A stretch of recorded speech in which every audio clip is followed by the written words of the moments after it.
Hi, అందరికి నమస్కారం. నాకు నిన్న నుంచి కాల్స్ వస్తున్నాయి. ఎందుకంటే బీఆర్ఎస్ను పొగడడం వల్ల. అరే నాయన, నేను మీలాంటి వాళ్ళ కోట్లల్లో చూసిన ఒక రాష్ట్రాన్ని ఒక వెలిగించి మహా అద్భుతంగా మార్చిన వ్యక్తి కోసం నా ప్రాణాలు వదిలేయడానికి నేను రెడీగా ఉంటాను నాయన. కోట్లల్లో నేను ఒక్కటిని. నేను చచ్చినా పర్లేదురా నాయన, కానీ భయపడేది ఉండదు.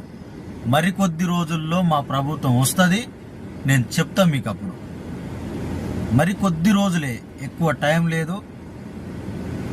ఖచ్చితంగా మీకు అంతకంత చూపించి ఆ తర్వాత పోతుందేమో, కానీ అంతవరకు అయితే ఉంటుంది.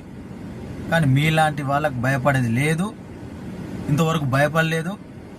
అరే నాయన, నేను వాళ్ళతో కలిసి తిరిగిన, కలిసి పనిచేసిన రాజకీయ నాయకులతో ఎట్లుండాలో నాకు తెలుసు.